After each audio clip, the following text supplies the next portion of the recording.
Steven. Who said that? Me, down here. Ugh, what are you, a yellow booger? I'm a banana slug, Steven. What are you doing in my room? I'm your sense of adventure. It's been a long time since we've had an adventure in the forest. Mom took me to the forest last year. I'm a slug, Steven. It took me a long time to get here. You're right. I should get out. Yeah, the forest is not that far away. Hey, Mom! Come to the forest where the more adventurous you lives. Check out discovertheforest.org for cool places nearby. Brought to you by the U.S. Forest Service and the Ad Council. You asked for it, and we listened. Welcome to thepowerofvoices.com. And welcome to the Lee Michaels Show on thepowerofvoices.com. It's another great day in the neighborhood.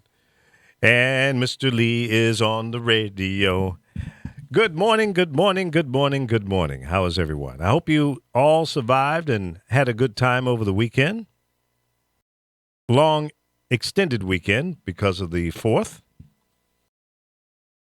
I don't know about you, but I didn't do anything. I was here. I was here working all day. I didn't leave here until almost it was after 10.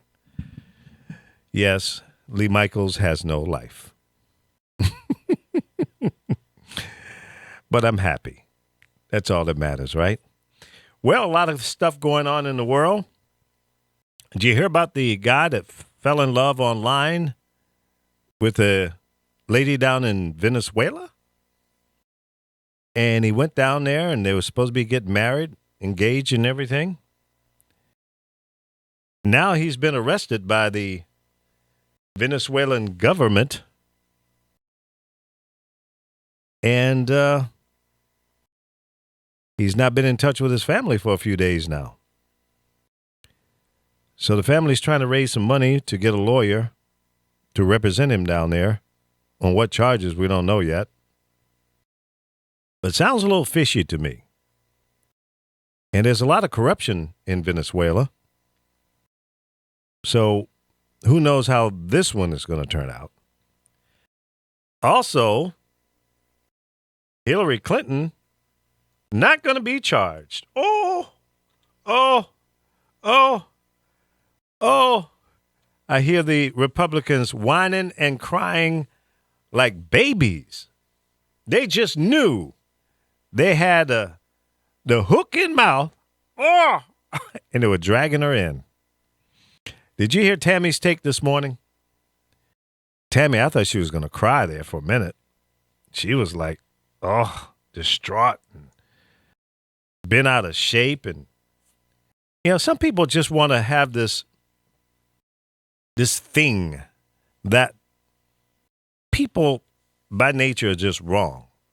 And listen, I'm not trying to take up for Hillary or anybody, but I do believe this, that once the FBI puts the probe up your colon and you come out unscathed, clean, cleared, whatever you want to use, then let it go. What are you going to do? Let it go, let it go, let it go. Time to move on. Now, probably the most disappointed person today would be my boy, Bernie, because I think Bernie was hanging in there until the bitter end. I love Bernie. I was a Bernie supporter. And if he was the nominee, I'd be jumping up and down in happiness. And now I hear you people out there calling me a socialist. No, I believe that Papa Bernie had a good idea. And we need to shake this country up and start thinking differently, a little out of the box, as that phrase goes. And I think that many of his ideas are very sound. I think education should be a priority. And certain colleges should be free or very, very low cost, so everyone has an opportunity to be educated. Everyone. It's an American idea. And why don't we support and embrace that more? What's the argument? Just like everything else in life, everything's not equal. I get that. But we are smart enough to level the playing field so that everyone can have an opportunity to have a decent life in this country. And you'll hear me say this often, because I believe in America. I believe that we need to support her, prop it up, be proud of it, and make it as best as we can. We're a great country, and we celebrated that yesterday. And I got to tell you, it's heartwarming to hear the fireworks going off. I walked home from the studio last night, and off in the distance, and some of them close by, a lot of fireworks going off. In the distance, it sounded like a war zone. Boom, boom, boom, boom, boom. And you see the lights, the sky lighting up. It was kind of clouded here in L.A. last night. So you could see the fireworks reflecting off of some of the clouds. It was kind of cool. But I got to tell you, America is great. Yeah, those are people out there saying they want to make America great again. That's like, I want to take back my country as far as I'm concerned. Take it back to what? Make it great again? It's great now. Why don't we acknowledge that? If we don't acknowledge that of our greatness today, right now, then how do we go from here? You got to have a base. Your base is we're great. We're a great country right now. Why do you think everybody in the world wants to come here? I don't see any heavy migration of people leaving America, going to other places. Yeah, there's some. I could live in a place like maybe Costa Rica. A place like that, tropical. But I'm old. So I'm looking for the easy life from this point on. I don't want to work hard and go through a lot of agony and what have you. I don't want to live in environments like Chirac. And I love Chicago. Chicago is very, very good to me. Great town. Made a lot of friends and a lot of money there. But she's not what she used to be. And it breaks my heart to see that a great city like Chicago, some parts of it, is going through what it's going through. And I saw where there's two gangs that got together and called a truce. What's amazing to me is these two heads of the gang, or gangs,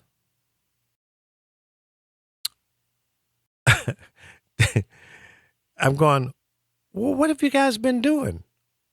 They're saying enough, the children that are being killed. What, how long did it have to take for you guys to get it? I'm happy. I'm so happy to see that there's some movement. I don't think that's nearly enough because this past weekend, there was still a high number of people who were shot, killed, and wounded in Chicago.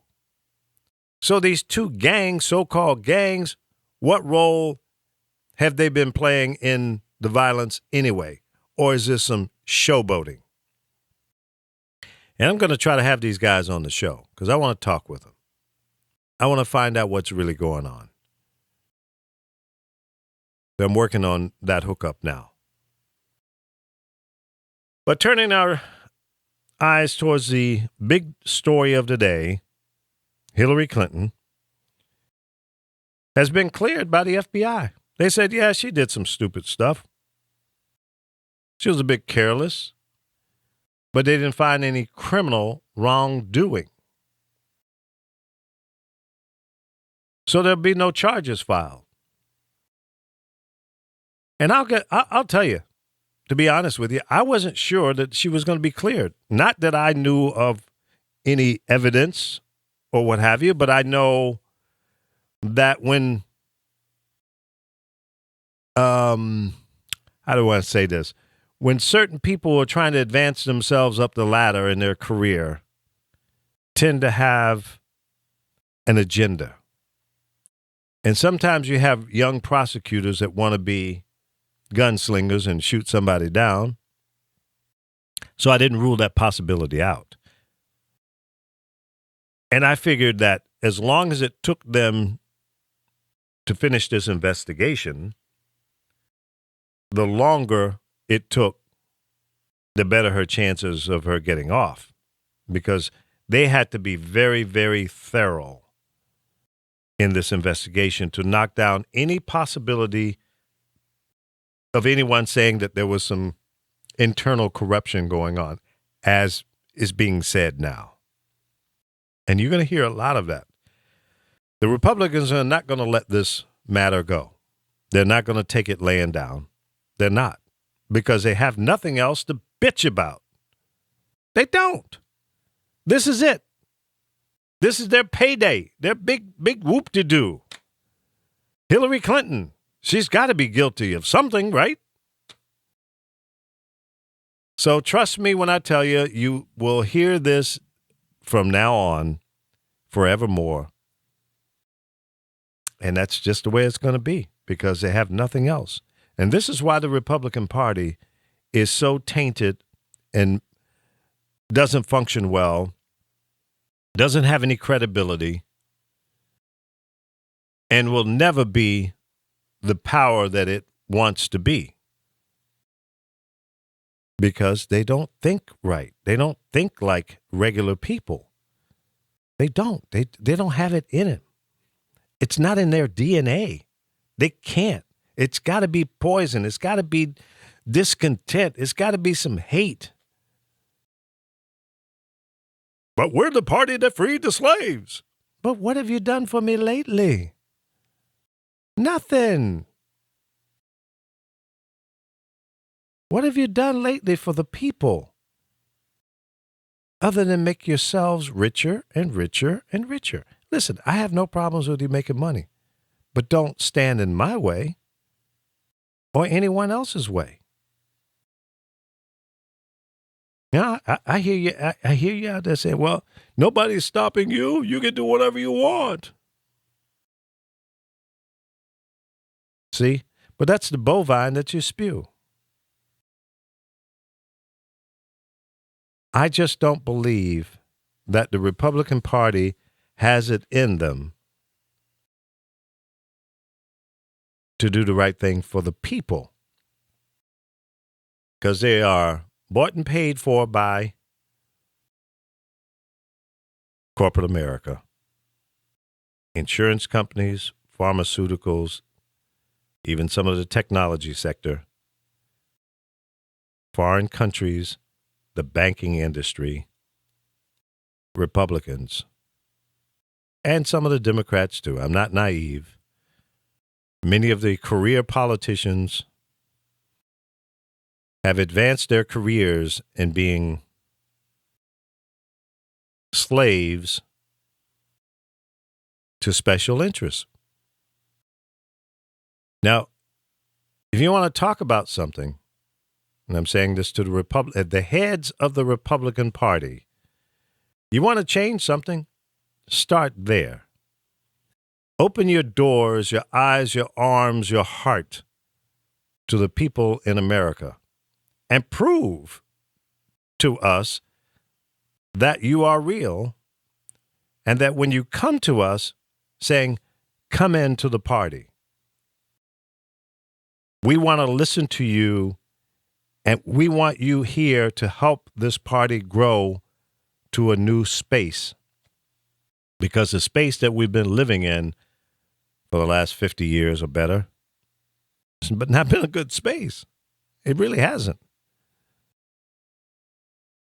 So that's my recommendation. So I'm sitting by my phone. My phone is always on. To the Republican heads,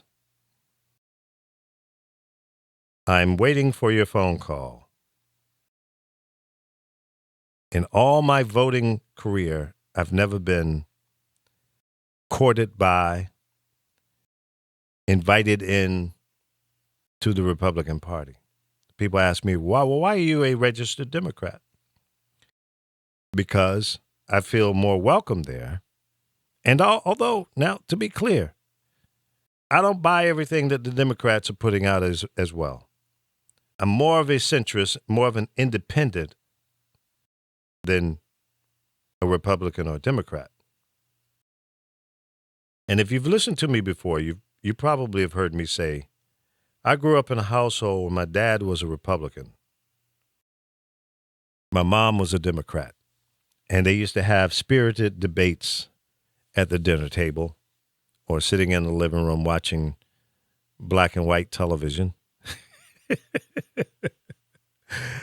The Ed Sullivan Show and others. And my dad was a big Eisenhower supporter, and my mother was not. My mother was actively involved in campaigns and working at the poll and that kind of activity.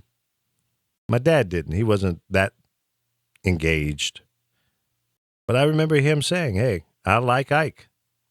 Ike's my guy. My dad was a military guy, too. He was in World War I. WW1. So, he had that mindset. That's what he believed in. But they loved each other in spite of their political differences. Looking back on it, was kind of funny. So I get it. I've been in that environment, hearing the messages from both sides in my informative years. So I take the message or messages that come to me a certain way.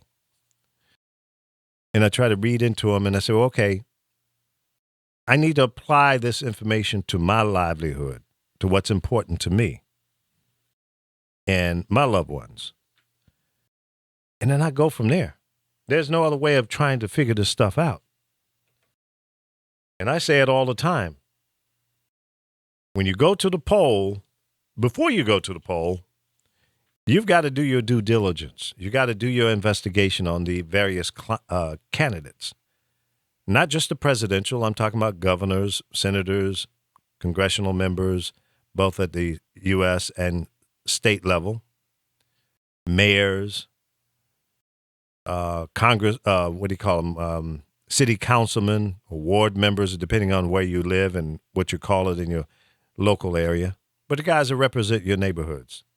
The guys you're supposed to be able to pick up the phone and say, hey, got a pothole out here on West Avenue. I need you guys to get out here and fix it. Okay, Mr. Michaels, no problem. We'll get a crew out there as soon as possible. And it actually happens. Or there's, crime in your area. You got to have somebody that you can contact and they can be your voice to go in and make things happen. Those are the people that we need to employ through our voting. If we don't do that, then shame on us. Because it starts there first. It starts with you. With you. You have to make a decision to be actively involved in your street. What happens on your street, your neighborhood, your county, your city, your state, your country. That's the process. If you don't participate in that, don't expect anything to change. Don't think things are going to get better through osmosis. It's not going to happen. It doesn't work that way. Never has and never will. So you have to hold your elected officials accountable, and you have to grade them just like you would go through school and get a report card. You have to grade your elected officials. And if they don't live up to it, they don't get that A, B. We don't want to talk about C. C level to me is just average. If they're just an average person, that means they're not hustling. They're not working hard. They're not coming in to vote and make things happen. So C levels, get rid of them. They're just taking the money and running. Don't let them ruin your life. I hope some of this conversation makes sense to you. And I try to make it simple, keep it plain, so people can digest it and use it. Don't just listen to us and say, yeah, Lee, you're right. Or, hey, Lee, you're wrong. You know what the hell you're talking about. That's fine. And my number is on the screen if you're watching us on Facebook or YouTube or Stream Up. You see the number right there on the screen, 424-227-9461. And if you're listening to us on our website, I appreciate that too, at thepowerofvoices.com. All right, I'm going to play some audio here from this whole mess around Hillary. And according to this report, there will be no charges against the presumptive Democratic nominee. All right, so here we go. Our judgment is that no reasonable prosecutor would bring such a case. Prosecutors necessarily weigh a number of factors before deciding whether to bring charges. There are obvious considerations like the strength of the evidence, especially regarding intent. Responsible decisions also consider the context of a person's actions and how similar situations have been handled in the past. In looking back at our investigations into the mishandling or removal of classified information, we cannot find a case that would support bringing criminal charges on these facts.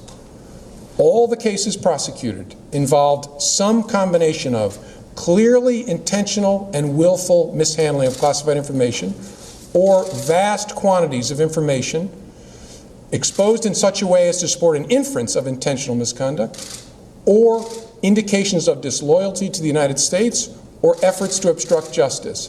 We do not see those things here. To be clear, this is not to suggest that in similar circumstances, a person who engaged in this activity would face no consequences. To the contrary, those individuals are often subject to security or administrative sanctions, but that's not what we're deciding now. As a result, although the Department of Justice makes final decisions on matters like this, we are expressing to Justice our view that no charges are appropriate in this case. Okay. Did you hear that? No charges are appropriate in this case. So let it go, folks. Move on. Let's lean forward and focus in on the presidential election.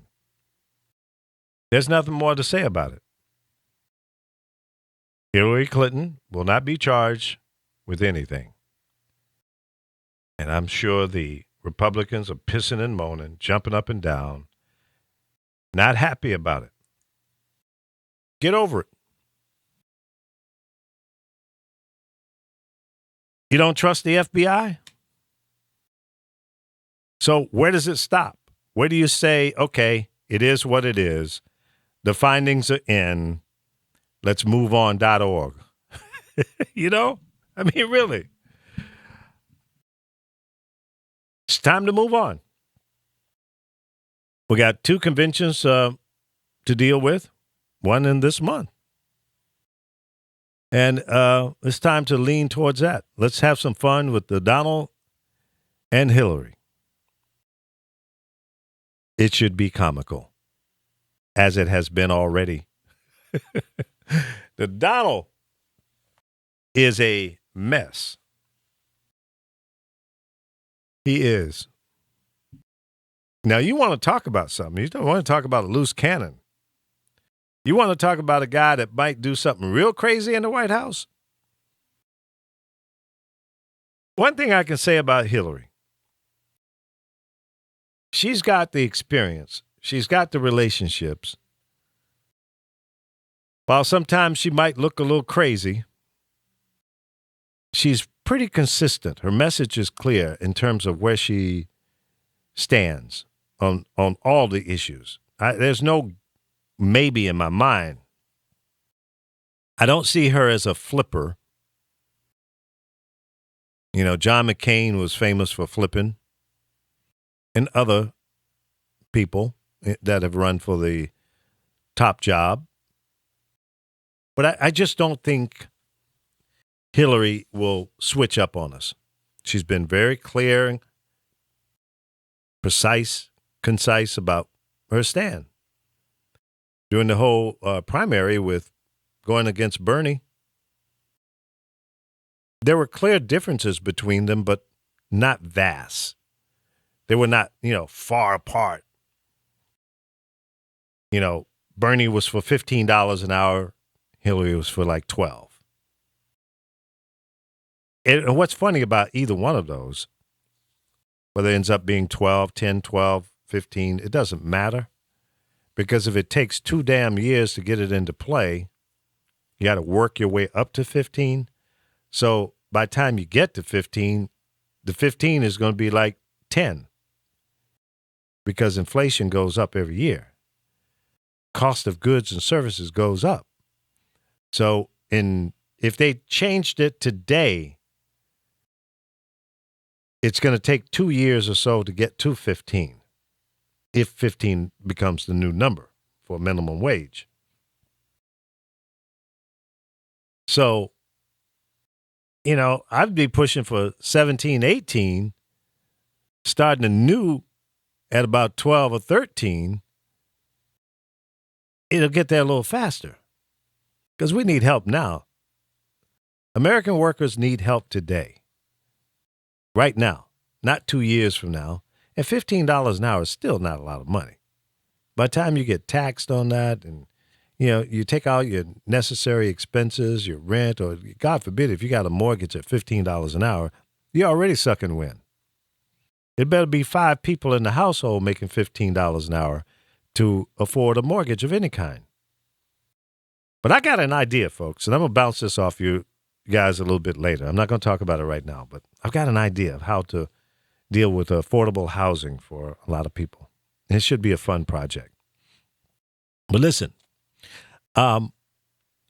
we've got to figure out how to get more people educated, cost effectively or free. Now, I'm not suggesting that Yale and the big Ivy League schools they're never going to be free. They're not in the business of free. Okay? They're in the business of making money. The universities, the top universities in America and around the world are in business to make money. Just like any other corporation. Just like the Vatican. The world's largest corporation, probably. Although they've been slipping lately until they clean up their mess. Oh, I'm sorry. I'm not supposed to go there. But listen. There's nothing wrong with making money. But if we had more people educated and they can go out and make a higher wage, they can go out and be entrepreneurs and create jobs. The smarter our base is, the more tax dollars. Because everybody's going to be generating more money because you're smarter. Does that make sense? When I talk to my friends like this, they say, Lee, why don't you run for president? No.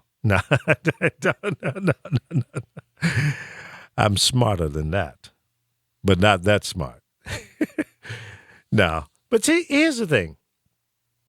A lot of the issues that we have in this world, the solution is just common sense. It's not complicated. Apply some basic common sense.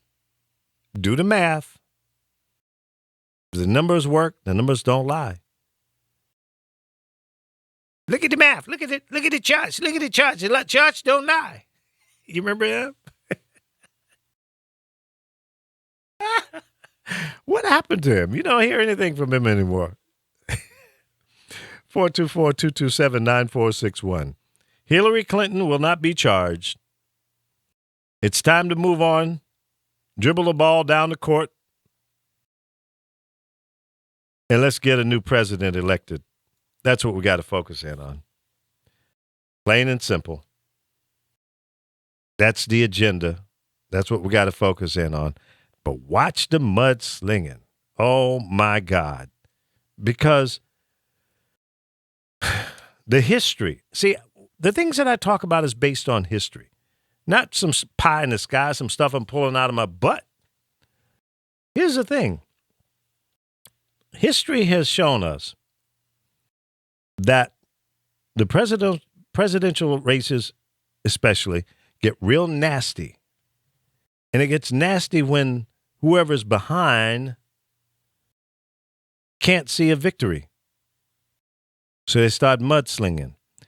And I'm here to say to you, mudslinging doesn't win elections. It just doesn't.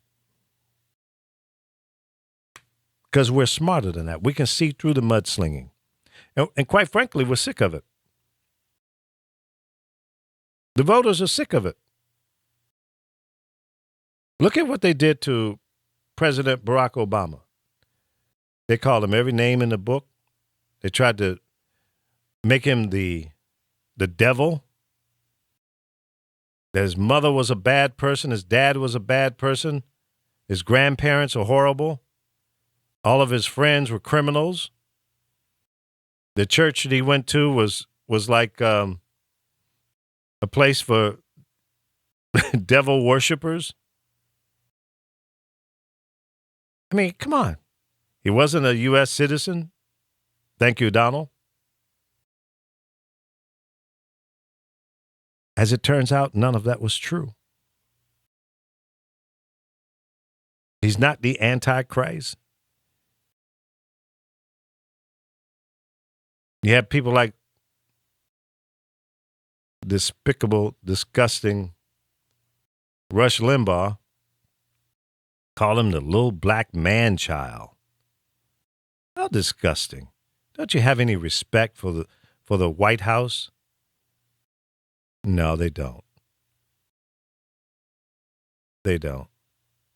Where's the American pride? Don't you think that people outside of this country look at us and say, what's wrong with those Americans? They have no respect for their own president. The people elected him. People around the world rallied behind America's choice. Did you see this thing in the news last week? I don't know if I talked about it. Maybe I did for a quick second. But President Barack Obama was up in Canada, and he spoke to their House of Commons. Their layout is very similar to England. And as he was ending his speech and he was walking through the crowd shaking hands, the members broke out into a 4 more years chant. 4 more years. 4 more years. You see how the people outside of this country have high regard for our president, and many of the Americans show hate and discontent and disrespect towards him? I don't get it. I don't get it. You know, the way I was raised was very simple. First of all, what happens in your family stays in your family. You don't go out in the streets and disclose and act a damn fool and scar your family name. So I take that same principle and concept to America. Have self-respect. You want other people around the world to respect you, have high regard for you, then you got to show that face. You got to put it on. You got to let them see that we are united. We are the United States of America. And I think too many times we forget that's who we are. That is why foreigners, the people that you don't want to be here, whether they come in legally or illegally, you really don't want the legal foreigners to come in either. You really don't. Many people here in this country don't want anybody from a foreign country to come here. It's a form of hate. You need to let that go, man. Let it go. This country was built on that. We're all foreigners. May I remind you? We're all foreigners. That's what America's been built on. So, remind yourself of that on a daily basis when you're sitting there being hateful and discriminating against people who want to come here to your country They want to come here and be taxpayers. They want to be citizens. Agreed. Many of them come here and they don't come the right way. They come here out of desperation. And sometimes the process is not easy. And granted, maybe it shouldn't be easy, but it should be fair. You shouldn't feel like, oh my God, if I go in and go through the process, I might get kicked out because I'm not from here. But America, wake up. The research is showing the projected numbers, the population growth in America over the next 10, 15, 20 years. There'll be a new majority. It's not going to be African Americans. It's not going to be Latinos. It's not going to be white people. It's going to be Asians. The Asian Rim is going to be the new boom, or is. It is already happening. Look around you. And that Asian Rim includes India, China, Japan, Vietnam, Korea, that whole Asian Rim. So it's not, some people think, well, you're talking about Chinese or Japanese. No. It's a whole group of countries that make up that Asian Rim. So that's going to be the majority of the population here in this country. So one day, we could very well have a president who is not white, black, or Latino. To be someone from the Asian Rim as a U.S. citizen. Now, they have to be born here, right? Okay, so as the population grows, there are second, third generations of Asians here already, maybe 4 generations. Think about it. That's what you're facing. America stopped making babies long time ago. Our growth is not coming from American citizens. It's coming from people from other countries. That's where our population boom is happening. And that scares the hell out of some people. It does. It does. And I get it. Because when the population shifts like this, people in power now may not be 20 years from now, 30 years from now, 50 years from now. America is going to be a whole different place. I don't know if I'll be around to see it all, but I see it evolving now. I thank God all the time for blessing me to come along into this world during the time that I have, because I think it's been great advancements, both in our race relations, economically, technology, just the growth in the 66 years that I've been in this world, from 1950 to today. Look at all the improvements and changes and things, how things have evolved in the last 66 years.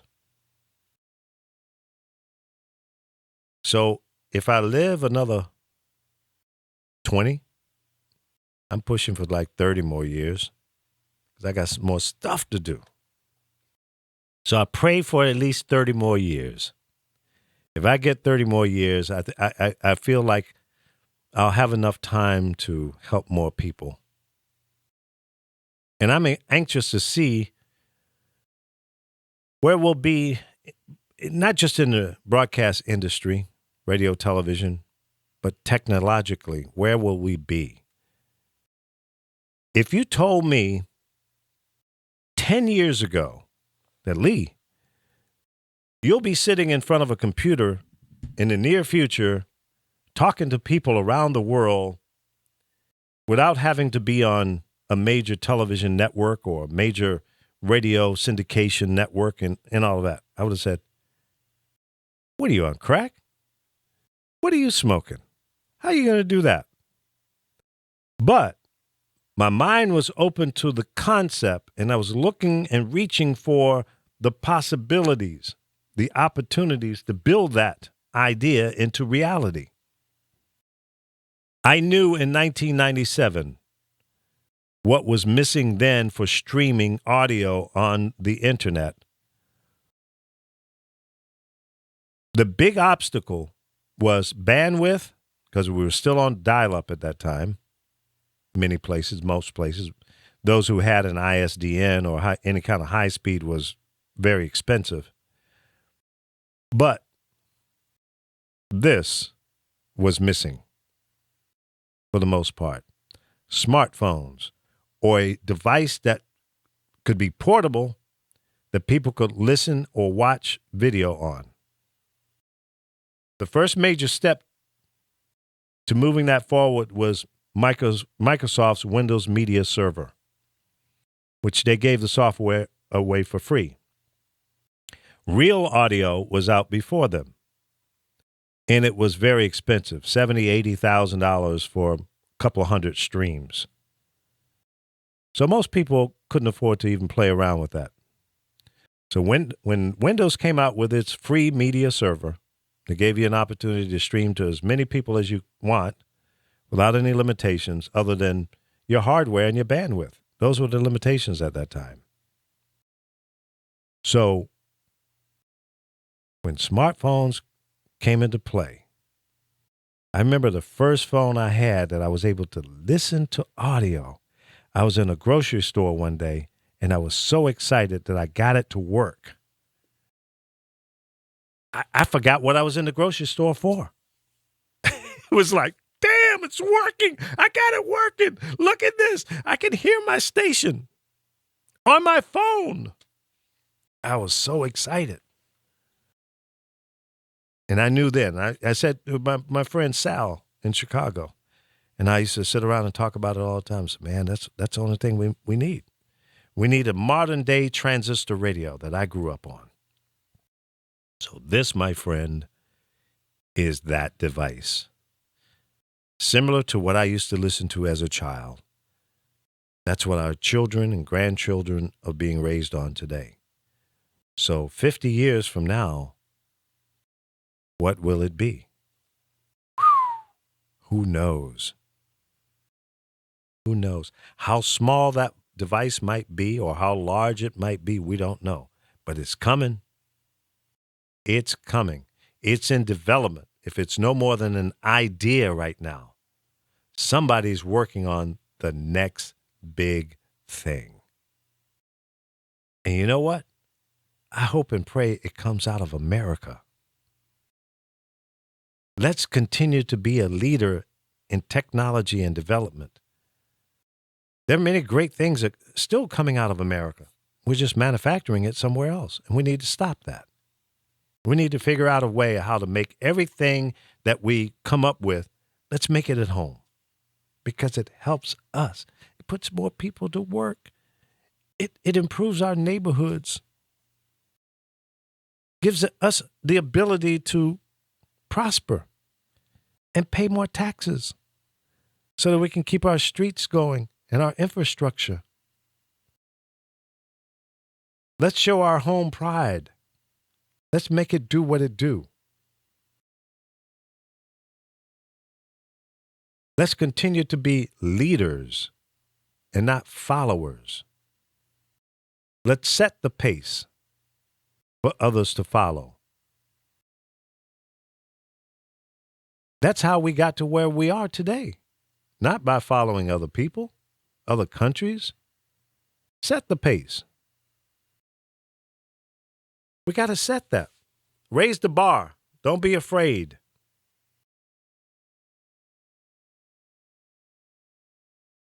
Let's make it happen, folks. America is great. America will always be great if we, the people, put some effort into it. It's on us. We have to reach for the sky, be consistent, and don't let anyone tell us we can't do it. Delete no from your vocabulary. Let's make it happen.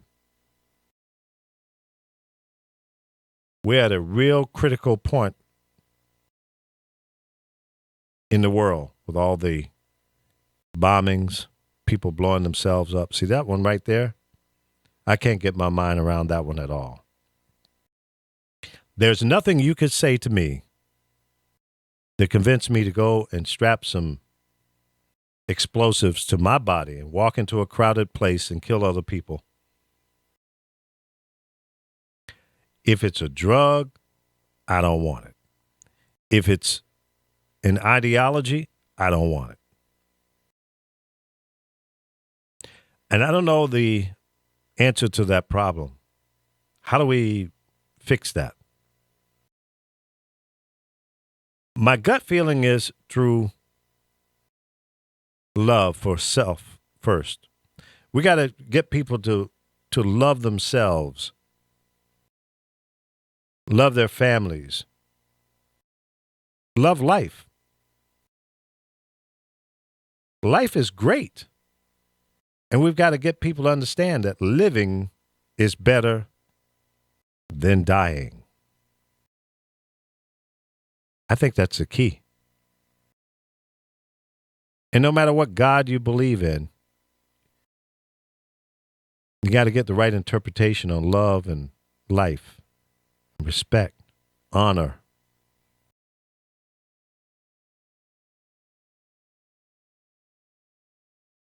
Love is the key. Who has the power? Find out on thepowerofvoices.com. Hey, this is Greg Bell from the Rams Sports and Life on thepowerofvoices.com. Join me every Tuesday, Thursday, Saturday, and Sunday as I'll be talking Rams, sports, and life. And you never know who's going to join me on the show. So make sure you check out Rams, sports, and life on thepowerofvoices.com. When I was little, I didn't talk for a long time. I was sensitive to lights and sounds, so I'd build secret hiding places where they couldn't get in. Sometimes I'd do the same things over and over, until one day I found out I had autism. My family got me help. Slowly, I learned how to live with it better. Early intervention can make a lifetime of difference. Learn the signs at autismspeaks.org/signs. Brought to you by Autism Speaks and the Ad Council. Man, last night we put on an epic light show. So epic. The crowd loved us. Wait, there were only 4 people out there. Yeah, but did you see their 4 faces? Their eyes lit up brighter than ours, and we're fireflies. Yeah, we are. And we're gonna be out here rocking out our light show at a forest near you, so come check us out. Check us out. Whether you're rocking their world or they're rocking yours, some memories never fade. Come alive with the forest. Visit discovertheforest.org to find a forest near you. Brought to you by the U.S. Forest Service and the Ad Council.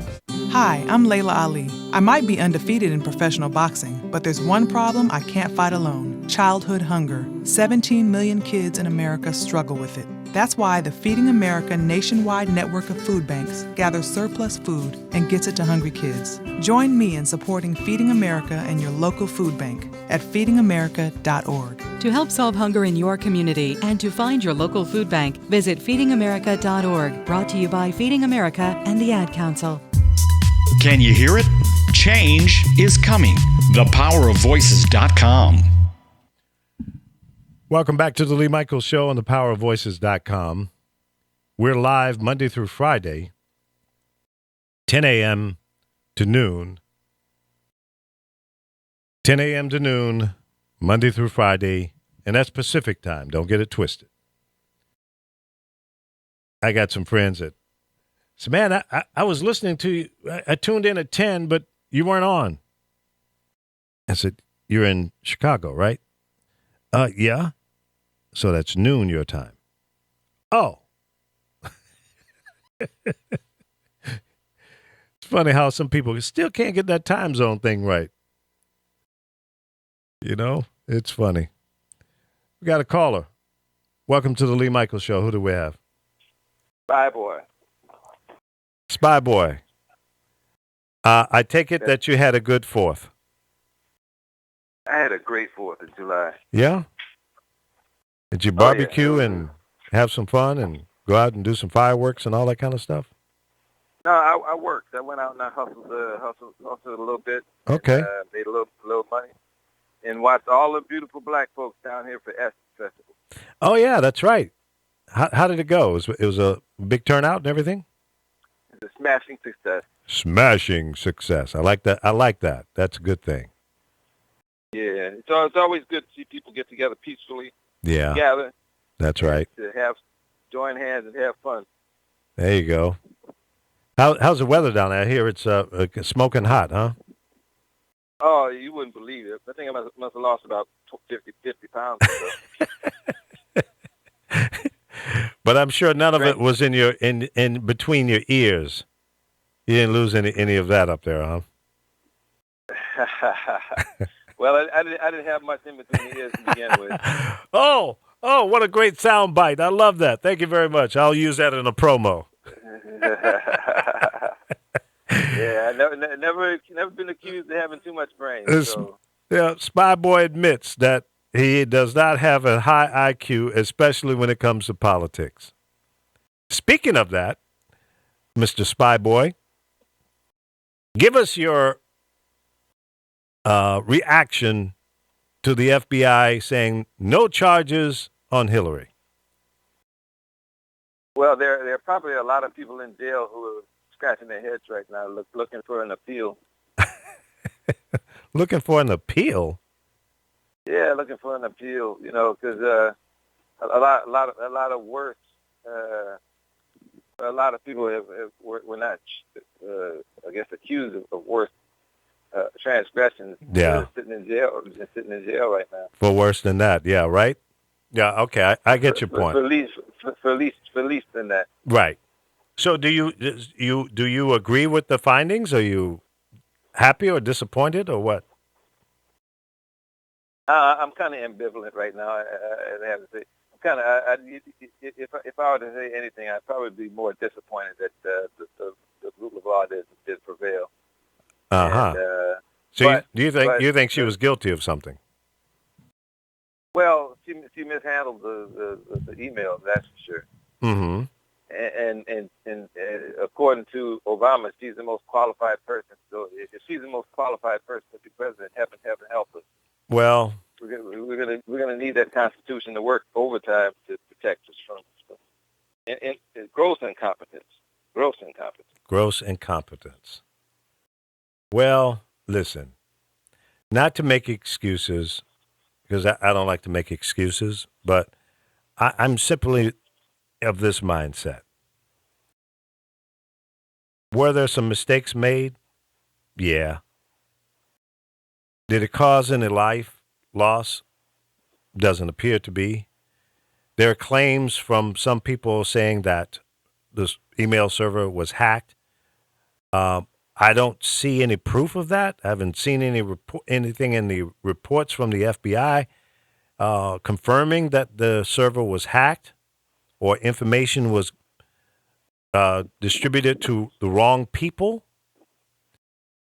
So where's the damage? Okay, you can be. It doesn't have to be. It doesn't have to be damaged. You can exceed the speed limit, and there's no damage at all. But you broke the law. Well, so there doesn't have to. You don't have to have dead bodies. You don't have to have explosions and unrest anywhere for it to be damaging. You know, but it is what it is.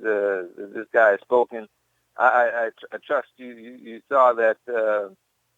That the Attorney General met with the husband of the person who's being investigated on a tarmac in Phoenix. So you'd have to venture a guess that no charges are going to come from the Attorney General's office. And so the situation but Spy Boy, in effect, this is the Attorney General's office was involved. So this is, in fact, coming from the Attorney General's office. But if the investigators found no reason to charge, then it is what it is. I'll be honest. I'm surprised that they didn't find chargeable, evidence or reason to charge. Isn't it problematic that the person doing the investigation is meeting with the husband of the subject being investigated? No, I don't see a problem with that. Not at all. Maybe it was just a friendly conversation about nothing. Or maybe it was. Maybe she was telling, hey, look, hey, Bill, what I'm seeing so far doesn't look like, it's going to be so bad. Maybe she said that. I don't know. Does it freaking matter? It does matter. But if the evidence are what they are, then what's the damage? These people are sworn to tell the truth, the whole truth, and nothing but the truth. But where's the lie? And to serve the people. The lie is she deleted 30,000 emails, and then she said she gave them all away. She deleted emails first, and then she said she gave them everything she had. That's a lie right there. She was under oath, too, because she was in office. Well, that's a bald-faced lie. Okay, so again, what damage did any of this cause other than political damage and used as a hot football by the Republicans to try to make this something that appears to be no big deal? Is that a clause when you hold up your hand and swear that you're going to tell the truth and hold the truth? Well, she didn't lie. What did she lie about? That is, I just told you. What did she? She said she gave all of her emails away. Well, she did. She gave them the entire server. So whatever was on the server is what they got. She deleted 30,000 emails. Hey, Spy Boy, I hate to tell you this, but the reality is you can delete files from your server, and there is software that can go in and undelete those things. Did you know that? So trust me when I tell you, because I've worked in this environment, the FBI knows more than what they're saying, because they have gone through that server through a forensic investigation, and they've undeleted those messages that were deleted. The only way that they couldn't be undeleted if they were those file locations were written on top of. And chances are that didn't happen. Well, chances are you're not going to be able to write over a certain sector to that precision, if you will. The one thing that can't be deleted is the lie. I turned over all of the emails, and that was a lie. Well, you want to use, semantics and I want to use semantics. I want to use words. No, but see, I want the Attorney General. I mean the Secretary of State to be held to her word. Mm-hmm. Yes, I would like. It would be refreshing if someone would tell the truth there. So would you be satisfied if they had come out with some charges against her and arrested her, or get a grand jury and went through a whole legal proceeding? Is that what you would be happy with? Because because of your limited knowledge of the facts in the situation, because we will never know everything because it's classified information that we're dealing with here. So every little intricate detail that would satisfy us, John Q. Public, we're never going to know anyway. So based on the information that I read from the FBI.gov website, it is what it is. And we have to trust in their judgment and their investigation. Otherwise, this argument, this debate could go on forever and ever. But guess what? The outcome is not going to change. At what point do we have to say, okay, I accept this? Does it need to go to the Supreme Court? And then they say, well, no, everything's cool. Or, yeah, she did something wrong. She had 2 cups of coffee and she should have only had 1. Well, I have 3 words in response to that. God save the Queen. It looks like God did save the Queen. I guess that's 4 words.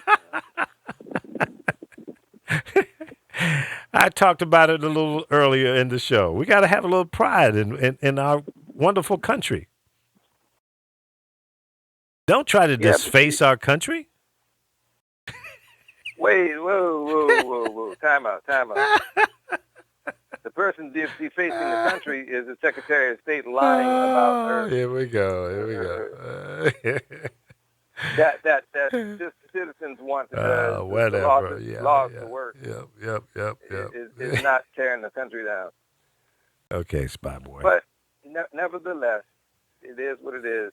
It is. Crooked Hillary is going to run for president, and we'll see what happens in November if the voters are. And you know what? Or not. The reality is real simple. She will probably be the next president of the United States, and the world is not going to come to an end.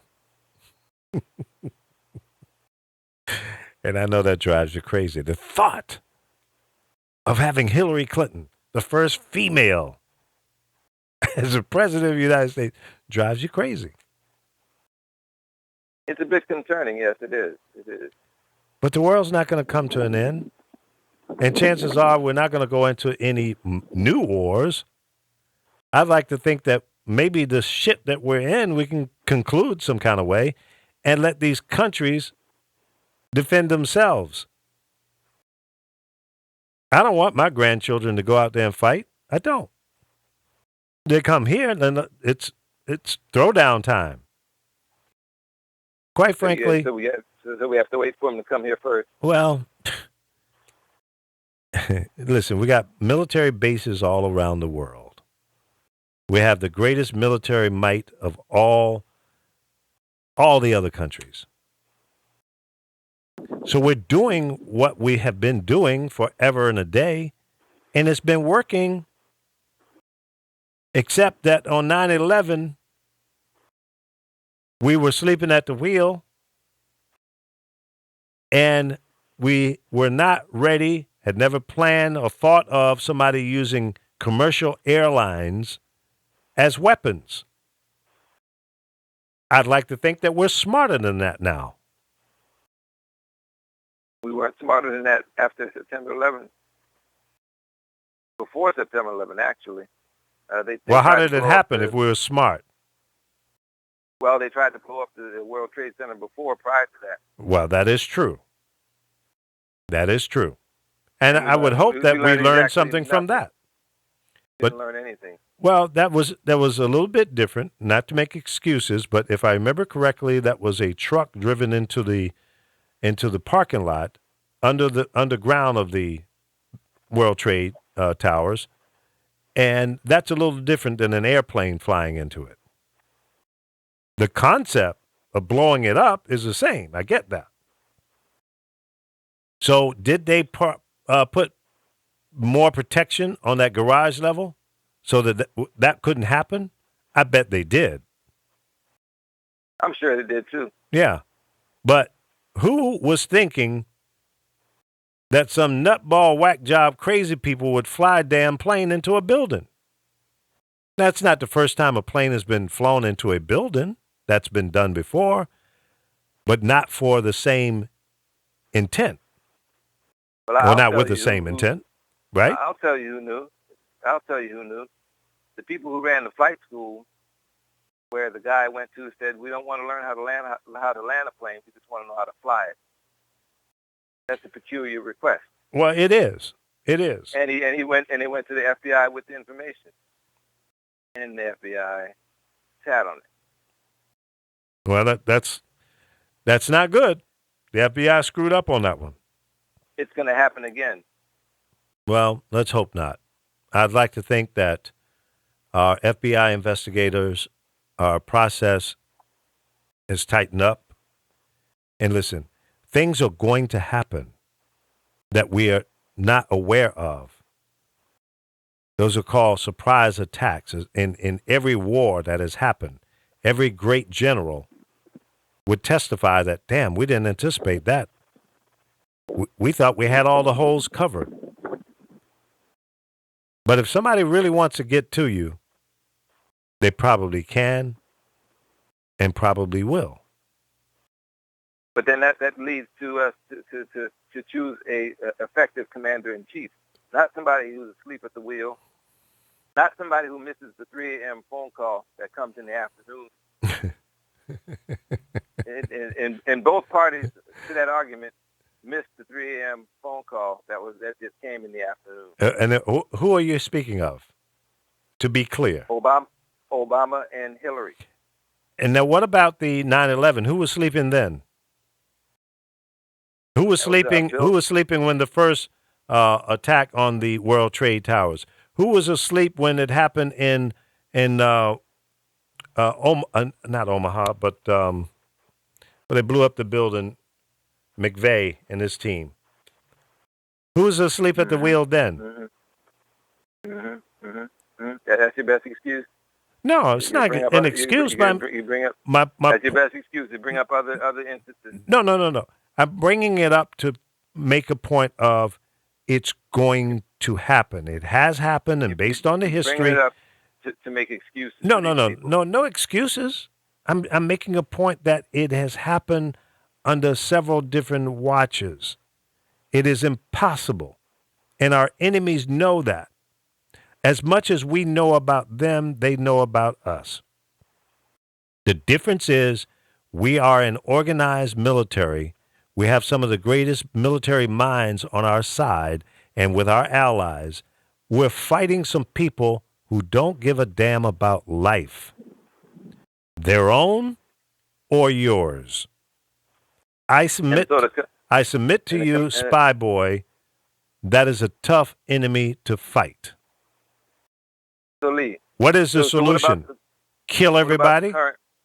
What about the current commander-in-chief who's letting people out of Guantanamo Bay, who goes back to the battlefield to come to fight and kill us? Well, if they're that stupid, we'll get them again anyway. And maybe the next time we won't have to capture them. Maybe they'll get a bullet between their eyes.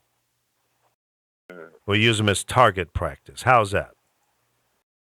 Because anybody stupid enough to come back to fight against the United States of America, they will eventually get theirs. I believe that. After they've taken a few lives with them, innocent lives, Muslim lives at that. They kill more Muslims than they kill Americans. Well, that's true. That is true. So what we're doing, no disrespect for Muslim lives, but we must be making it more difficult for them to come here and do that kind of damage. Well, that was the funny part about it. It was difficult to begin with.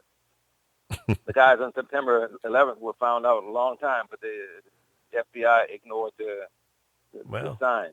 That is unfortunate. So they got away with that one. That's true. But we haven't had that happen since then, have we?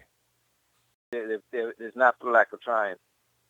Again, it hasn't happened, so obviously we're doing something right to prevent another attack like 9/11, is my point. But it has happened. Now, the attacks keep coming. The attack in Orlando was an attack. You can't compare that to 9/11. I mean, yeah, it was 49 lives lost. I get that. You don't compare battles. It was an attack. That's my point.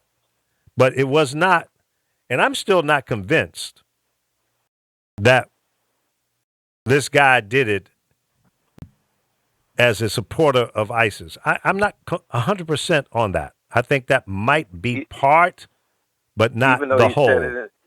Even though he told you himself. Well, there's no question. There's no question this guy was crazy. And crazy people make crazy statements. But I think it has something to do with his lifestyle as well. I think it might have been a little love triangle madness involved in this. You think those September 11th guys were upset about the strip clubs?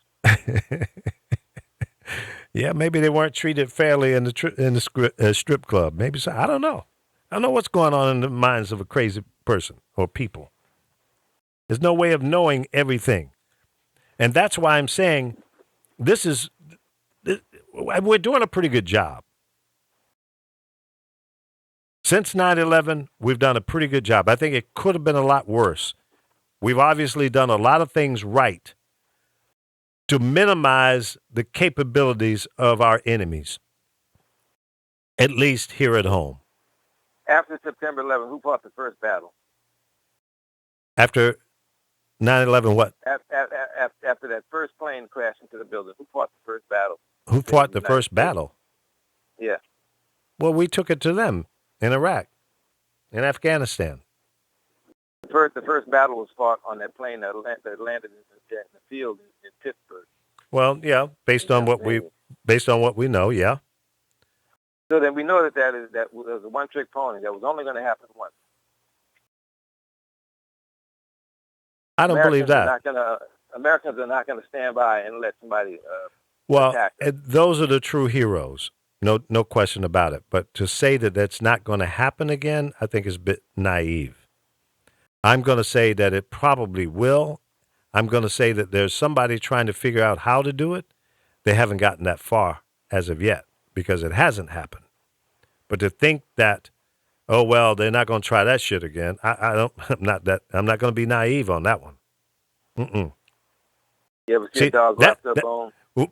By being naive, you let your guard down. So I think that tightening up our airports has helped. Tightening up the entry points coming from foreign countries to ensure that the wrong people don't get on those planes has helped. I think having security on the planes, tightening up the security in the doors going into the cockpit has helped. There's a lot of things that have been put into play that were not in play prior to 9/11. And I think all of those things are working in tandem together. It's not just one thing. And other countries are working with us as well, and we're working with them. So that being said, I think that's why we have not seen another 9/11. Whether we'll see another one again, we don't know. And just like that was a surprise, no one was thinking about that, I'm sure they're trying to come up with something else.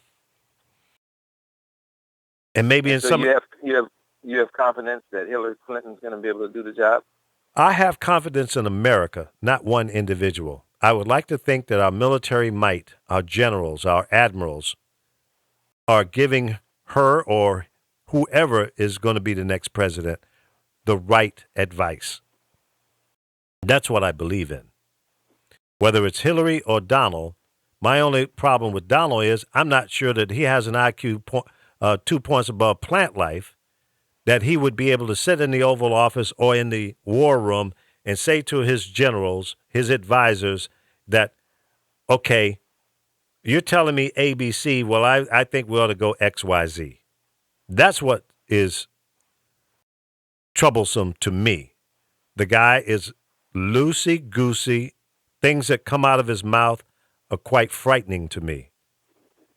A guy who wants to be the leader of the free world, the president of the United States of America, and make statements in public the way he has, I'm sorry, I'm not feeling him.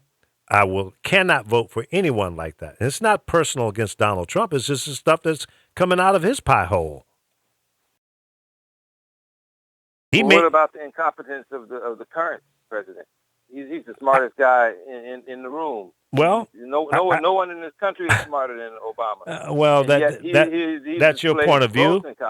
I'm not going to go down that road with you, Spy Boy, and say that he is the smartest guy in the room. I can say this.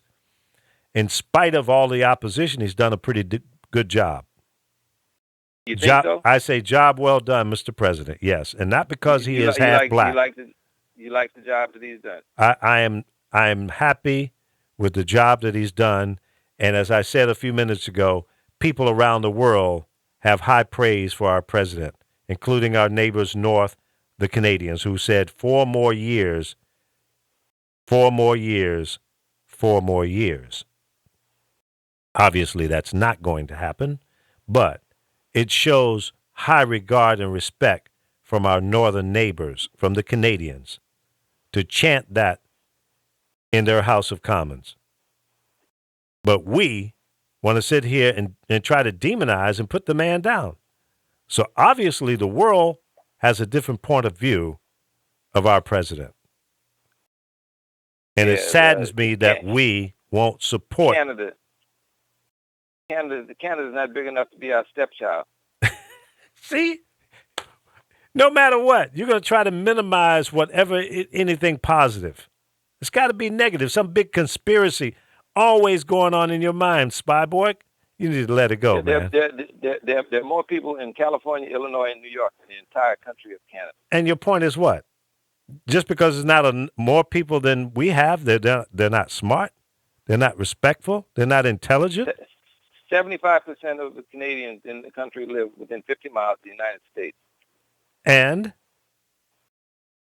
I'm just telling you a few interesting tidbits about the people that you say stood up and shouted 4 more years. Okay, they still worship the Queen, for Christ's sake. But that's their business. That's the way they roll. But we have to respect how they think and how they live and how they're governed. That doesn't make them bad people. It doesn't make them stupid. As I was saying, Obama's gross incompetence has been running the military. Yeah, well, I tell you what. They're about to allow crazy people into the military. Yeah, that's a man who grows up thinking he's a woman. He got all the equipment, everything. Hey, Spy Boy. Hey, Spy Boy. Everything below the neck says man. Spy Boy. Everything above the neck says female. You're sitting here making claims about stuff that's been going on all along. It's nothing new. There have been gay people in the military forever. Some of our former presidents and forefathers of this country had gay tendencies. Okay? So transsexuals are gay? Well, whatever you want to call it, Spy Boy. My point is... It's not what I'm calling it. It's what they call themselves. Okay. They call themselves transsexuals. Okay. So transsexuals, transgender... As a woman with a breast, two breasts, and a vagina who thinks she's a man. I understand what it means. My point is, if someone of whatever lifestyle they have or live and want to be in the military and serve this country with honor, I don't have a problem with that, because there's a lot of people who won't do it. And if they're willing to do it so that you can sleep at night in your lovely home down there in New Orleans, then God bless them. I don't have a problem with that. I thought at least they're brave enough to make a commitment to this country and want to go serve in the military, whatever branch. Part of the new gun control is to keep hands out of crazy people's hands. And now you want to put it into crazy people.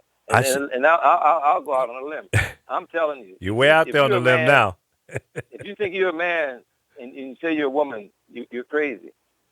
Well, I'll tell you this. I've seen some women that we as men think shouldn't do certain things because that's how we've been raised and that's how we think.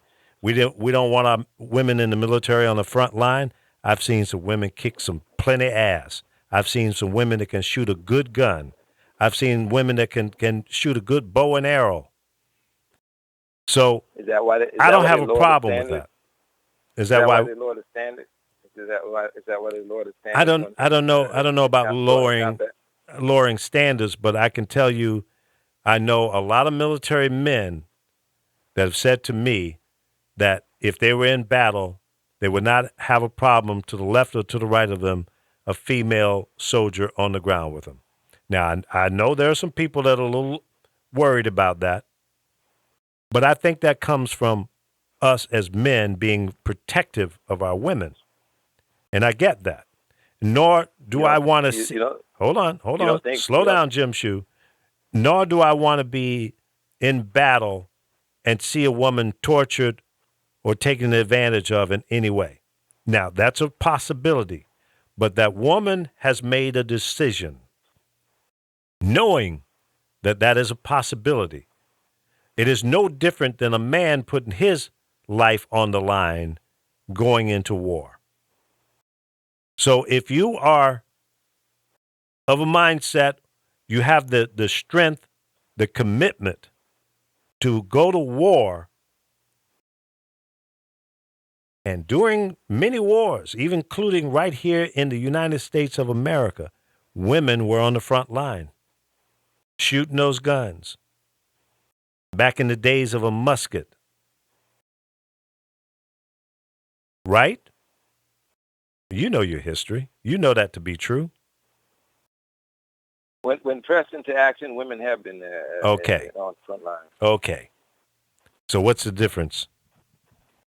Other than you're saying they're allowed to enlist and go through the training and fight. So At least they're prepared now. You're telling me that the men now have to ignore millions and millions of years or tens of thousands of years of evolution.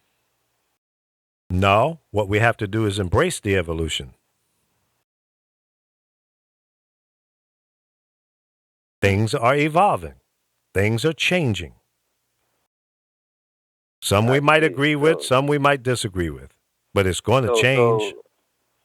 So people are going to have to die in order to prove this point. Well, my response to that is lives are at stake here. This isn't Candyland. This isn't Monopoly, or this isn't a game of life. This is real life. Right. Real soldiers. Because real people. But see, Spy Boy, what you're talking about is nuts. You're talking about crazy. You're telling me that a woman goes through basic training and she comes out, she passes basic training. She can shoot, jump out of airplanes. She can load, clean her gun. She can do everything that you can do as a man. And you're saying that she's not qualified, that she's not responsible, she is not capable? I don't think they've had any combat soldiers yet to have passed that test. There were women on what they've done is lower the standards so that they can pass. No, there were women. There were women on the front line in Afghanistan and Iraq, if I remember correctly. Much like they do with affirmative action. See? Lower the standards so that you No. can pass. No, Spy Boy, your mind is twisted. You got it all wrong, and that's okay. I'm not surprised because that's just the way you think, and you're a bit of a troglodyte. I don't like to get into name calling, but you're expressing that of an old caveman mindset. You know, you got to let things be what they are, and I guarantee you, I bet you there are women in the military, and some of them are probably listening to us right now, that can whip your butt and my butt easily. Oh, come on, man. We old men. Of course they can whip our butt. When you were 25. Hey, listen, one of the worst butt whippings I ever had was from a woman. It was a young girl, and I was in love with her. I wanted to, take her out. She whipped my butt. Well, that's you. You fight women. I wasn't fighting her. I was trying to be her friend, and she didn't want to be. She didn't want to be my friend, so she started wailing on me. You were probably trying to take some. That's what happened. I was like 12, 13 years old, man. Come on. Oh, yeah. I was trying to get a little girlfriend, and then what you're doing. And listen, Spy Boy, I had to take the butt whipping because her brother was standing there, and I knew he was going to whip my butt if I did anything to her. So I had to go down. That was the loneliest feeling in the world, wasn't it? She hit me with a roundhouse punch, man, and like in the side of my head, and she rocked my world, man. I was little Tweety birds coming around. I was jacked up. Was her name Alice? No, what was her name? I'm trying to remember now. Alice the Goon from Popeye. No, it wasn't Alice. She was hitting hard, though, boy. I tell you that. She hurt you, boy. That's what you get for fighting women, man. I wasn't fighting. I was trying to, be nice to her, and she was just one of those evil, crazy people, and she just went off and started swinging on me. I wasn't fighting her. That was not my intentions. You trying to compare pee-pees. That's what happened. I wanted to kiss her. I didn't want to fight her, You show me your pee-pee, I'll show you mine. Yeah, but, the hormones was working, but they weren't working for me. So Lee, so What? tell me, so what does this mean for the rest of the election? Obviously, Hillary's made a Teflon. I was trying to watch NewsHour the other night, and everything that was related to Hillary came back to Trump. Hillary's got a problem with her email server. Yeah, but what about Trump? Yeah, what about Trump? That seems to be the chorus line from the liberal. Media. It's a juggling act. I mean, right now the Republicans are not happy because they didn't get Hillary. Okay, the Democrats are not happy because they got to deal with Donald Trump. Now, here's my position on all of this. I doubt very seriously that Donald Trump will be the president of the United States, and the reason is he will defeat himself. I think the American public is a lot smarter than we want to admit. I think that people will see through his shenanigans and see that he's nothing more than a carnival barker, a schoolyard bully, making threats against women, minorities, being disrespectful, and making threats to our allies and some of our enemies. And I don't see any good in any of that. How do you slap everybody in the face that you come in contact with and expect them to vote for you? Explain that one to me. Here's my African American over here. That's offensive. Here's my African American over here. I'm going to build a wall. He was his. I don't like the Chinese. The only country that likes him is Russia. That's a strange bed partner.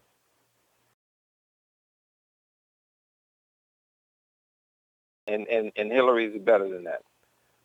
I think so. Based on the two people we have to choose from, I gotta go with Hillary. A known shakedown artist. Just because you make that assertion, you make that claim, makes it credible. No, Spy Boy, I can't go for that. That's the same. That's the same thing that you go for every lie that they say about. Well, you want to say it's a lie, but it's not a lie until it's proven to be a lie, and thus far, that hasn't been done. So where's the proof that he's a racist? Where's the proof that what? Where's the proof that he's a racist? The words out of his mouth, my friend. What about his actions? He's two African Americans have won contests on this program, and they were shows that he the highest esteem for the it's a people that TV show, man. Come on, and look. You got to look. Okay, now I got to go to broadcast school on you. Spy Boy, listen. That's a whole different world than running the United States of America. Because he picked two black people to win on his TV show means that he's catering to the audience. Okay? And maybe those people were truly the best pick. And he's catering and he to couldn't argue against that. 13% of the country he caters to. Yeah. Is that what his share was? I didn't watch the show. I watched it a couple times, so I don't. It wasn't entertaining to me. Your argument okay, so I was empty. not a fan of the show, but your argument rings empty, Lee. No, it doesn't. No, it rings empty in your head because that tin can ain't nothing in there. So everything that comes in echoes. I gave you two examples where he thought so much of the race of person. He chose these people.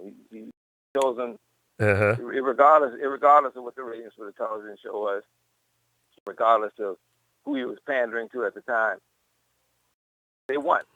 He picked. But that doesn't mean anything. It doesn't say that he's not a racist person or a bigot. Neither does my black. That doesn't mean anything. That was probably a spoken error.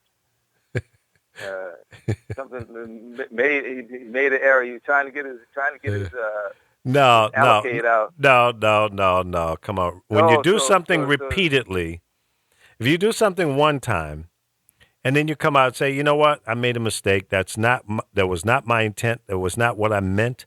That's, okay, then I can give you a pass.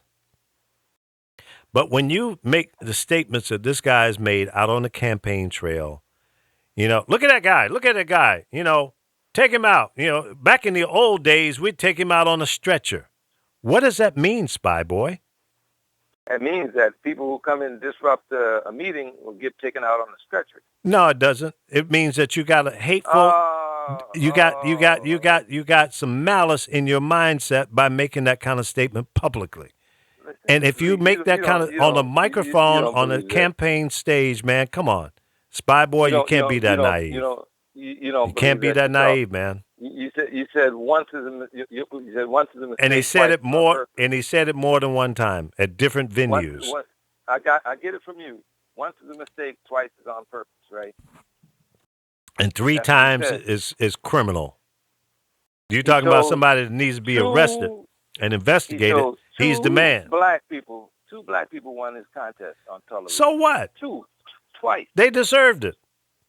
Once was on purpose. Twice was an accident. Two different things, man. Once was an accident. No, you cannot. You cannot compare his actions on a campaign stage to a reality show. Totally two different things. No, he's a capitalist. He's a capitalist. He's into making money. He's self-serving. He's selfish. It's all about me, Trump. It's all about him. So by him having black people as winners. Where did he say that? Where does what? Where did he say that? He never said it's all about me. You said it's. You said he said his it's actions. All about me. You asked me earlier. It's about his actions. It's about his words. It's about his disposition. That's what it's about. It's clear. I cannot believe that you're sitting here telling me that what we have all seen over the past 12 months or so is not true. It's clear as a bell, Spy Boy. Right. Donald Trump has articulated very clearly his mindset, what he believes in, what he's thinking. He stirred up a lot of hate in this country during this last 12 months of campaigning. No, he didn't. Of course he did. No, he didn't. The hate is already there, but he made it come out. No, just like when Obama ran, hate came out then. I have proof. You have proof? Yeah. Every Republican that has run for office is a racist. Bob Dole was a racist. Most of them have been. George Bush was a racist. George Bush again was a racist. Mitt Romney was a racist. All of these people cannot be racist. Why can't they? Why can't they be? Why could they be? What, through their actions, my friend. This is not a racist country. Okay. Not completely, but there are fractions in this country still today. Just like there are plantations in your state and your neighboring state of Mississippi. Out of 10 people, how many are racist? Most of them, through their actions. 9 out of 10? 8 out of 10? I said most of them. I don't know. I'm not keeping track on that, but most of the people that you've mentioned, I would agree, have shown some racist moments in their life. Definitely. And they all ran for president. So, what's your point? I'm just trying to find out.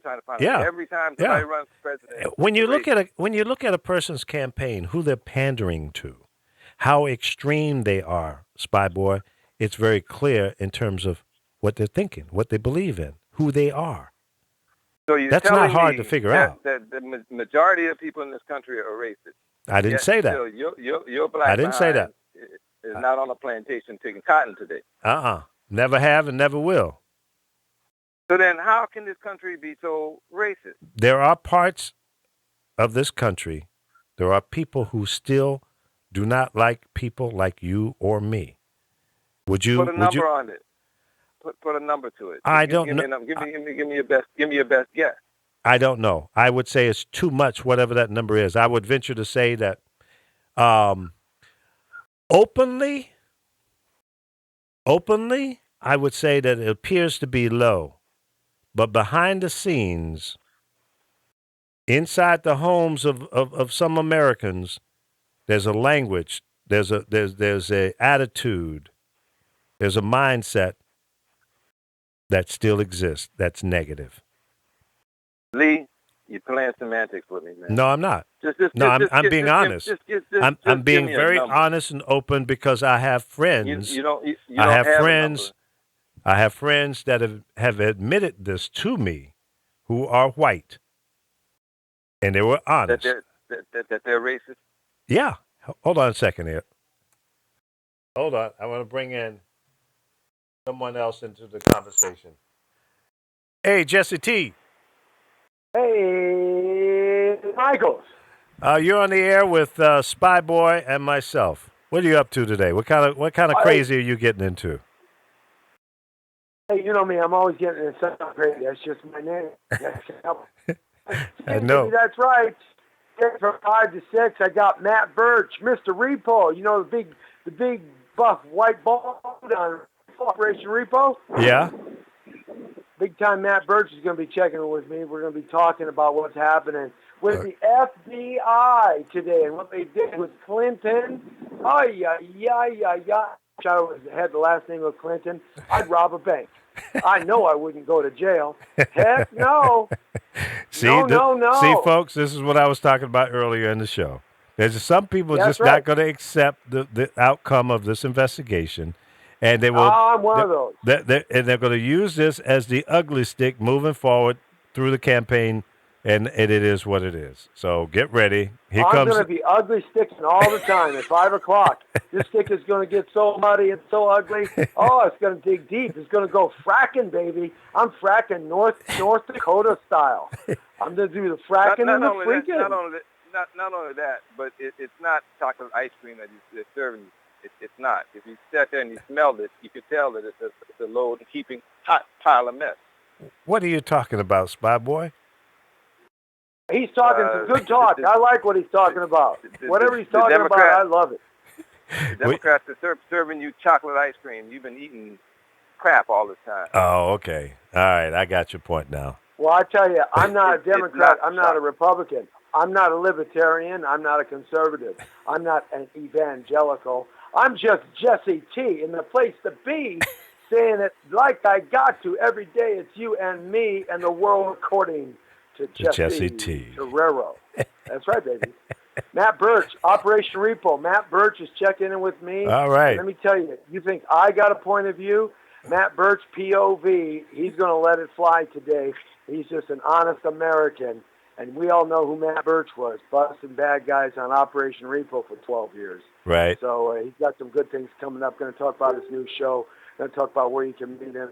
And he's got a point of view about some things that he needs to get off that big old Matt Birch chest. I have one question for Matt when he comes on today. And was that show real or was there some acting? Well, I can answer that for you. And the answer is? And the answer is, I'll just let Matt answer it. Lee, you've been in the media long enough to know that there's showmanship involved. Yeah, absolutely. You produced stuff before. You're right. You know the truth. You're right. I'm smarter than the average bear, but there are John Q. Public out there are naive, and they believe everything they see and hear on radio and television. Many of them think that Obama is a good president. Well, duh. I mean, nobody reads in America anymore. Duh. Yes. No one picks up a newspaper or a magazine. Duh. No one picks up a book. How many books have you read since you got out of high school? I dare not ask that question. How many books has anybody read since they got out of high school other than a comic book? You know, come on now. I haven't even read one of those. If your mind, I didn't read them when I was in high school. Exercise your mind.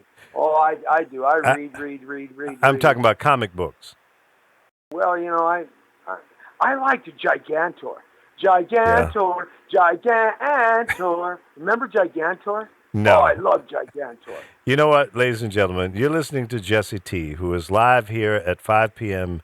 Monday through Friday on the Power of Voices on YouTube, Facebook, Stream Up, and other places all around the world. You do not want to miss his show.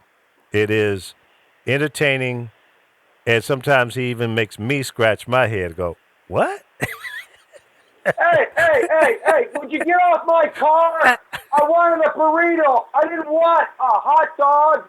Get off my car. What? No. Get off my car. I don't know. Get off my car, please.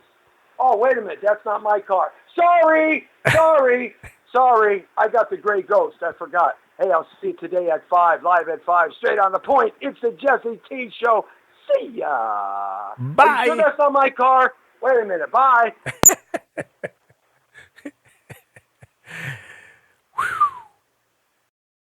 I don't have it in me, Lee. I don't have it in me.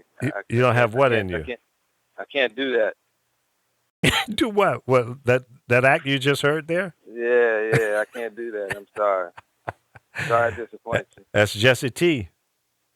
That's the way he is, and he's like that 24/7. That intensity is like that all the time. He walks into the studio when he's not late.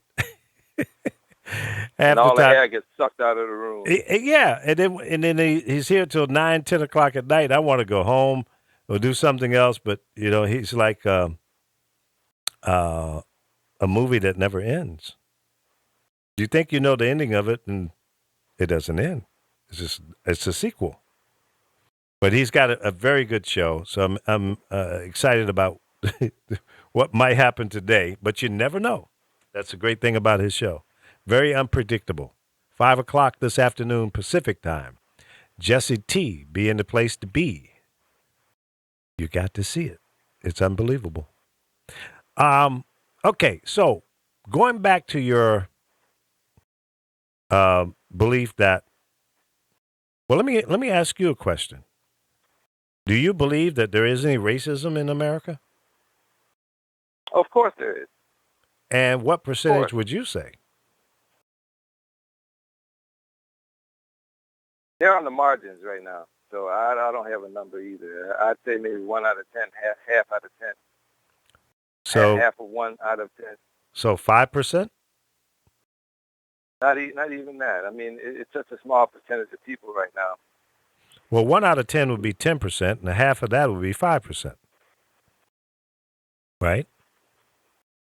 I follow your logic. That's pretty good deduction. Okay. So 5% of 330 million people in America, you believe might be racist? Hardcore racist, yes. I would say. There's different levels of racism? Well, you have racism from the different races, the different people. No, racism is racism. No, but then you have different people who don't like different other people. Well, that's racism. If I'm a black guy, if we would include all other races, then more than that. Well, we're talking about total population, so that would cover all races. So if your assertion is, your belief is maybe 5% of the 330 plus million people in America might be racist at some level. Well, you kind of changed the equation there. I said how many white people. I didn't hear you say white people. But why just target white people? Because it's a mental exercise. It's an exercise to find out how many people do folks think are racist. Right now, it seems that racism is a one-way street. It comes downhill from whites to blacks. We don't consider racism that comes from Hispanics to blacks. But see, I don't agree with that. I'm talking about blanket racism, and anybody can be racist. Okay, if I'm black and I don't like white people, that's racist. Okay, if I'm Chinese and I don't like Mexicans, that's racist. You know, so Well, I look at it. That's half the country then. Okay. See, you're looking at it from one perspective, white against black, and I think that's not reality in today's time. I mean, because I think there's still a pretty high percentage there. I wouldn't say 50%, but certainly more than 10%. I think it's about 10%. Maybe a little bit below 10. One out of 10. If you lined up 10 strange white people in front of you, I'd say one of them would be racist. Now, I couldn't line up 10 of my friends together and make that claim, which is part of the exercise. I want you to line up 10 white people that you know. I want you to tell that one person that he's a racist. I've got a friend that lives in South Carolina now. He's white. He's a down-home boy. Nice guy. I don't have a problem with him. We get along fine. We laugh and joke, go hunting, fishing, and stuff together. But he'll tell you, I'm racist. I don't want no black guy to date my daughter. Straight up. And he's in his early 50s, maybe mid-50s. But he point blank told me that. He says, "No, man, don't bring one to my house, period. You can't date no black guys, period." Chances are that his daughter or son will date a black or brown-skinned person. She already is. That's what's driving him crazy. Well, I don't know about now. But this is a couple of years or so ago. But my point is this. And then I asked him, I said, "Listen, okay, so you don't like black people." He says, no, you black, you cool, and a couple other guys that are black, and we all hang out together and we get along. No fighting, no bickering or nothing. But he said, "Look, I'm not going to lie to you." He said, "A lot of my white friends feel the same way. We just, we're not comfortable with it." I said, "But yeah, man, but this is a new day and time. Don't you think that's kind of like old poison mindset?" He said, "Yeah, well, it is what it is. I can't get over it." And to me, in this day and time, I don't understand that. What is it that's in your mind that makes you feel that people of color are bad people and that you don't want to be around them? But we can socialize. We can go fishing. We can go hunting and, go to the bar and have a good time. But you don't want your son or daughter to date a black person. And we already know the answer to that. And I asked him a question. Well, I said, "Well, do you use the N-word?" He goes, "Every day." I said, "Why?" He says, "It's just part of my vocabulary. And most of my friends, when we're together, that's what we say." I said, "Well, why don't you let that go?" He said, "Well, I can't. I mean, it's just just part of my vocabulary." I said, "But don't you understand that that's hateful?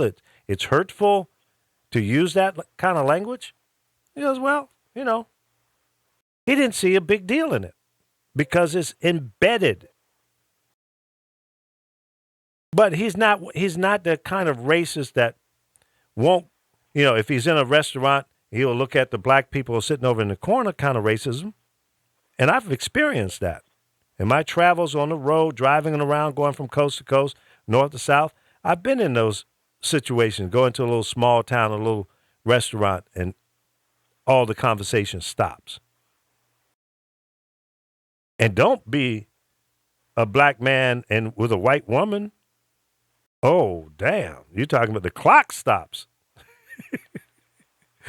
I was driving through, Alabama or Louisiana, towing a U-Haul. We're traveling from Los Angeles to Charlotte, North Carolina. This was 1978. And my wife was driving, and I was in the passenger seat, half asleep, as we were shifting, going one person driving and the other takes a break. And we got pulled over by the cops.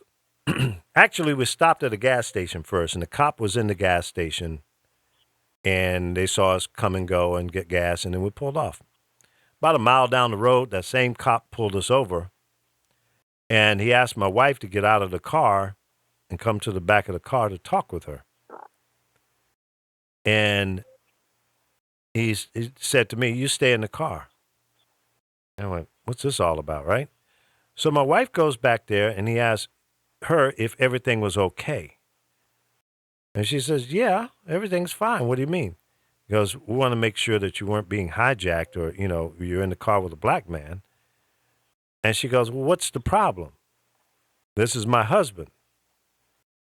My wife at the time is a Mexican woman, fair skin, but it's clear that she's a minority as well. But I found that kind of interesting, that they would pull us over to see if everything was all right because I'm a black guy. And she didn't say anything to me until we pulled off and we're about 5 miles down the road. Not that I was going to cause a ruckus or anything, but she just didn't want to get me upset or, be disturbed by it. I said, "What did they want?" They said, "Well, they just wanted to make sure everything was all right, where we were headed." I said, "Yeah, they're always jacking people around, stopping people for nonsense." They didn't even ask for a driver's license or anything. No insurance, nothing. That identical thing happened to me in my better half. Pull out of a gas station and we get pulled over. Now, once we got stopped and the guy asked a couple of questions, he was very apologetic and let us safe passage through, Right. But I can't say that that's for everybody that's out there. No, it's not everybody. It's not everybody. You're absolutely right. And I'm not remotely suggesting that. It's about 1 out of 10 who have problems. The last time I was called a nigger was in New York State. It was about 30 miles outside of Buffalo. Mm-hmm. And there was a man. It was a very busy bar. And I was sitting in the back talking with a couple of guys that I met at the bar, having a good old time. Walk in to use the bathroom, and a guy from across the room sees me coming. He said, "Look at who? When they start letting them in there?" See? How long ago was that? That was 2000 and I want to say 2010 or 2011, something like that. It wasn't that long ago. But he was the only one in the entire bar, and they must have had 100 people in there. So 1 out of 100 had something to say. And when I came out, he didn't say anything. Mm-hmm. He was a coward. Chances are most racists are cowards anyway. Yeah. They're not going to do anything. I had and I walked by, and no one said anything, and he kept his mouth shut when I passed through. Mm-hmm. He didn't have the guts to say anything to my face. He said it when I was walking down the hallway. Right. Well, you're right. Most people like that are either cowards or true 100% bullies, and that's how they get off, I guess. But I had a similar situation in Boston, of all places. I was at the NAB convention, National Association of Broadcasters, at an upscale hotel, and I had paid for my hotel stay 3 months in advance on my credit card. They had their money. I had a confirmation. I get there, I'm standing in line. There's a couple of people ahead of me. There was like 2 or 3 lines of people checking in. We're all broadcasters coming from all over the country. We just take over Boston because, it's that many people that come to these conventions. But to make a long story short, when I get up there to the counter, the guy takes my information and he says, "I'm sorry, we don't have a room." So what do you mean you don't have a room? I said, "I booked this reservation 3 months ago. It's been paid for, and not only did it hit my card, I've paid my card off. My American Express has been paid 3 months ago. You got to pay that on a monthly basis, buddy." I said, "So how can you not have my reservation?" "Well, we're overbooked." I said, "Well, you know what? I booked 3 months ago, so I expect to have a room." So there are people beside, to the left and to the right of me. I'm like in the center aisle, and everybody's looking at me, and I'm the only black guy there checking in. And everybody's getting concerned, like, whoa, wait a minute. Now, as I'm standing there having this conversation with the check-in clerk, other people are getting rooms, no problem, to the left and to the right of me. So the guy behind me steps up. He goes, "Wait a minute. What the hell's going on here? How can this guy? He has his confirmation number. You look it up and all of that." And he says, and other people are getting rooms. How can they get rooms and he can't get one? So are you telling me I'm not going to get a room? He goes, "So no, sir. No, that's not." I said, "Well, what is the problem? Why is it that I'm being rejected and nobody else is?" So I said, bring your manager out, please. So he goes back and get the manager, and the manager looks at the paperwork and goes, "Let me see what I can do. You know, we are overbooked, and we apologize for any inconvenience." Inconvenience? What am I supposed to do? Everything in this town is booked. I have a room. I have a reservation from 3 months ago, so I expect to have a room. I didn't come all the way from Chicago to Boston and not have a room. That's nuts. So he goes, "Well, okay, well, sir, let me take a look here." So, okay, I found a room here for you. So they find me a room magically. I go up to the room. The heating and air conditioning unit doesn't work. The room is not made up. Somebody had been in there before, and half the room didn't function properly. So I come back. Tell the truth, they put you in the broom closet. Exactly. So I come back down, and I said, "This is unacceptable. You know, I paid $200 and some a night for a room, and this is not acceptable. The room is not functional."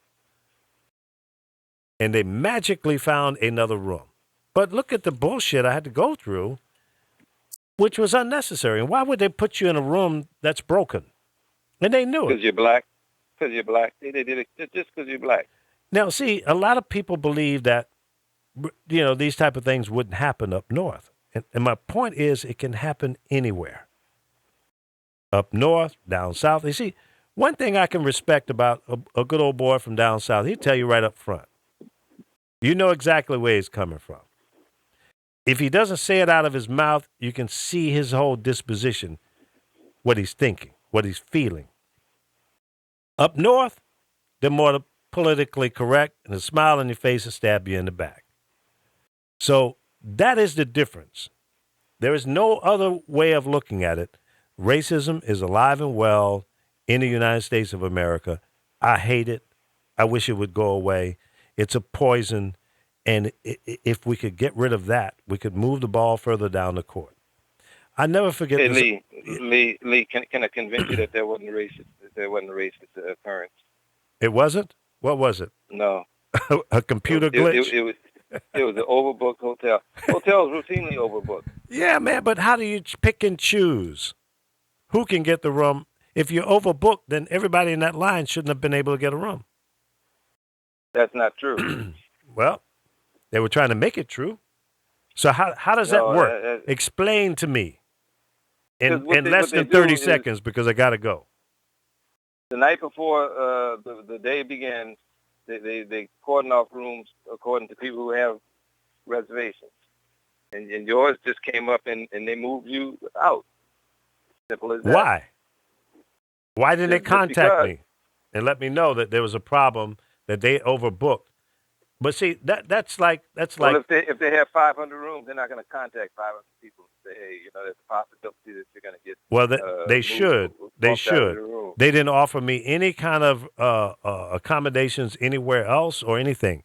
It's just like when you go to the airport and they overbook, they'll at least offer you a free flight or several free flights, you know, if you're willing to give up a seat. That's airplane. That's a different animal. But my point is, nevertheless, I would suggest to you that you probably conducted yourself in the proper fashion, because act a fool is not a way to. No, I didn't lose my temper. You know, I was very calm and collected. And there were other people. Did you get a room ultimately? Yeah, I did, but I shouldn't have had to go through that. I didn't have to go through that. That's bad business. At the very least, bad management, bad business. I got to get out of here, Spy Boy. Thanks for coming in on the show. We'll talk to you, I'm sure, down the road. Have a safe day. God bless to all. I'll see you tomorrow morning, 10 a.m. right here on The Power of Voices. This has been another edition of The Lee Michaels Show. Thank you so much for listening. Who has the power? Find out on thepowerofvoices.com. Hi, everybody. I'm Simone. And this is Tiara, and we're the host of A Fat Girl World. here on thepowerofvoices.com. Make sure you tune in on Tuesdays, Thursdays, and Saturdays at 4 p.m. Yes, and we literally talk about everything.